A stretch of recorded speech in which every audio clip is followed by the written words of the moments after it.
That's a bad sign. The ulama, you ask the ulama, they're like, their heads are spinning too. Don't think your heads are the only ones spinning. Their heads are spinning. I sit with them. They're like, what do you think? I don't know. What do you think? What do you make of it? I don't know. Right? People ask me, like, what do you make of so-and-so? I don't know. I don't even know what I make of myself. Like, you're asking me about so-and-so? I'm trying to work myself out. Yeah. We have to have more compassion for people, human beings. You know, I mean, you have people got upset with, like Imam Majid. You know Imam Majid in the United States? People got upset that he went to the White House, at this time because of the Israeli thing. Yeah, it's bad. I got invited to that thing. I didn't go, right? I already went once. It caused me enough problems. But, look, I know Imam Majid. I know him personally. And I'm honored to call him a friend. Imam Majid is a very sincere person as far as I can tell. I have no reason other than to assume that he's a sincere person. You know what Imam Majid does when he flies? This is true, When he flies on a long journey, he does khatam of the Quran on the journey. Wallahi, he does that. He teaches, he's a humble man. He's one of the humble people. His father was a qadi. Shaykh Abdullah bin Bayy knows his father very well. He does things that are very difficult for me. Like, I wouldn't want to do them, but he does them. In the United States, you can say, why is he going to the White House? A'udhu billah. Hada shaitan. Tayyib. We're probably at least 6 million Muslims in the United States.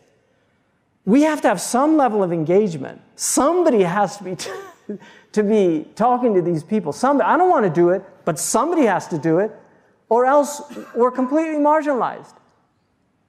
We now, in the United States, for those of us living in the United States, the latest Pew poll, we went from 40% that have a favorable opinion of Muslims to 20% since the last poll. Things are looking bad in the United States, right? So people say that he's not brave enough to speak up. Just going into the White House, you're putting a target on your back from the Islamophobes who wrote the next day that terrorists are in the White House. That's what they did. So they're calling him terrorists. Now you've got nutcases in the United States that say, oh, he's a terrorist, let's go get rid of him or something. Seriously, it's a reality. And then you've got Muslims attacking him. So for me, I say we should honor people like that are trying to do their best, because I really believe he is. That's his ijtihad. Maybe he's wrong. It's possible. He could be wrong. But that's his ijtihad. He's a scholar of some merit, and that's his ijtihad. He's saying, I think in my situation, this is the best thing that I can do for the Muslim community. And I should trust his sincerity. I can say, you know what, I disagree with him. I think he should have boycotted it, but he made his ijtihad. The one who makes an ijtihad and he's wrong gets a reward. And the one who makes it and he's right gets 2 rewards. So he gets 1 reward, but if you attack him and criticize him, and his niyyah is good, then that's not a good thing. In 1953, in July of 1953, Dr. Saeed Ramadan went to the White House with an Ikhwan delegation, right? It was arranged by people in intelligence in the United States that thought it was important for the White House to engage the Ikhwan al-Muslimin.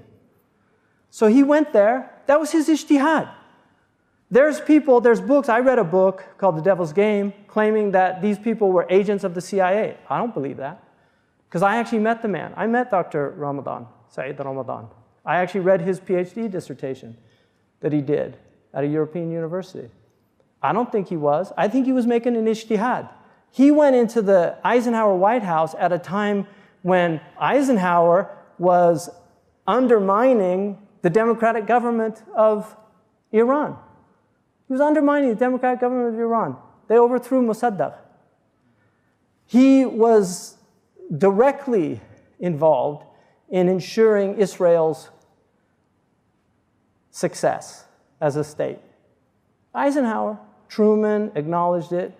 It's the first thing. 11 minutes after Israel declared its independence, Eisenhower was the first. 11 minutes. They didn't even waste time. 11 minutes. That was a quick council. They acknowledged, and this is fresh, all these Muslims got thrown out, but he thought that it was probably good at that time to go into the White House because he had some strategic vision. Right? That was his ijtihad. Maybe he was wrong, but that was his ijtihad. The only one that's going to judge us is Allah. Thank God. Really, thank God. All these people on Twitter are not my judge. Right? Thank God. Right? The only one that's going to judge us is God. And أَشَقَقْتَ عَنْ قَلْبِهِ, did you open up his heart? Did you look inside his heart? Did you determine what was in his heart? What his niyyah was? حُسْنَ الظَّنِّ خَصْرَتَانِ لَيْسَ فَوْقُهُمَا وَخَصْرَتَانِ لَيْسَ شَيْءٌ فَوْقُهُمَا مِنَ الْخَيْرَاتِ يُحْمَدُ حُسْنُ الظَّنِّ بِاللَّهِ ثُمَّ بِالْعِبَادِ فَكُنْهُمَا وَجَنِّبَنَ لِلْعِنَادِ. There's two qualities, there's no better qualities than these two qualities. Having a good opinion of Allah and having a good opinion of the servants of Allah. We're all trying. And we would hope that, Muslims we need to unite. At least be united in acknowledging that people come to different conclusions about situations. We're all trying. For me, I'm teaching this stuff because I think this is the most important things that Muslims need to be thinking about. Because